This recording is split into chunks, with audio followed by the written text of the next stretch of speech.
ng kanilang presentation. Ang pagkakita sa una, kaya ang ilang sa mga pagpigil sana sa baha nasisira.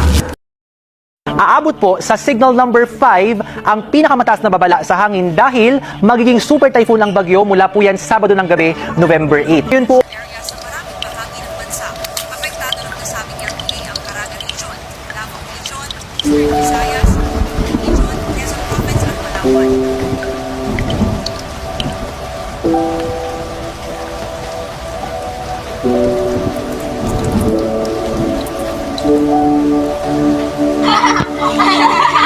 Hoy!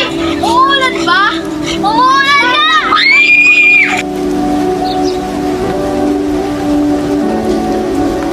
Nabutan din pala kayo ng ulan. Oo nga tayo eh, parang ano dyan ay bagyong uwan. Parang malakas na yung bagyong uwan. Oo no! Oo no!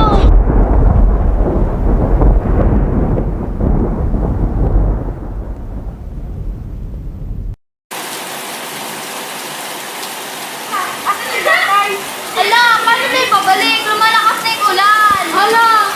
Pagdasal na lang natin si tatay. Gutom kami. Oo nga ate, gutom na kami. Paano yan? Wala tayong dalang pagkain. Magtiis muna kayo. Kakayanin natin to.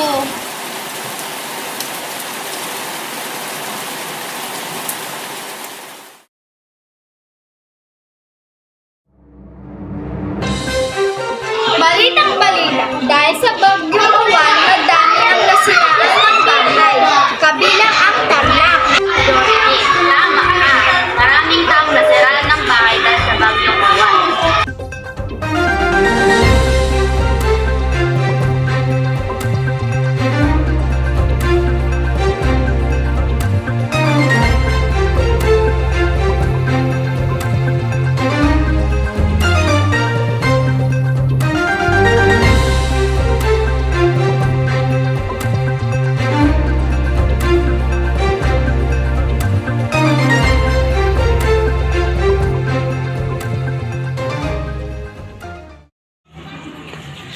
Pare, nagala na sa mga anak mo? Nagala na nga ako po. Pre, mga anak mo! Tay! Tay!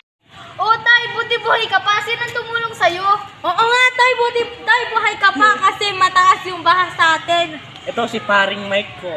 Thank you po ng marami sa pagligtas sa aming tatay. Mais naman na yung pare ko. Tell me something when the rain falls on my face.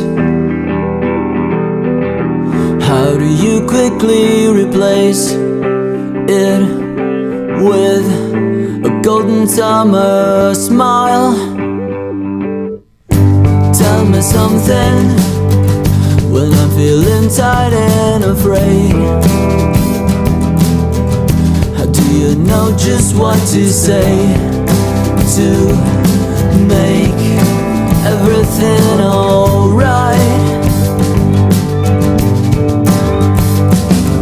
I don't think that you even realize the joy you make me feel when I'm inside your universe. You hug me like I'm the one who's precious. I hate to break it to you, but it's just the other way around.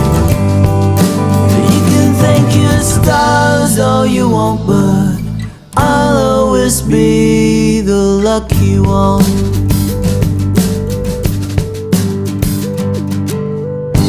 Tell me something when I'm about to lose control. How do you patiently hold my hand and gently call me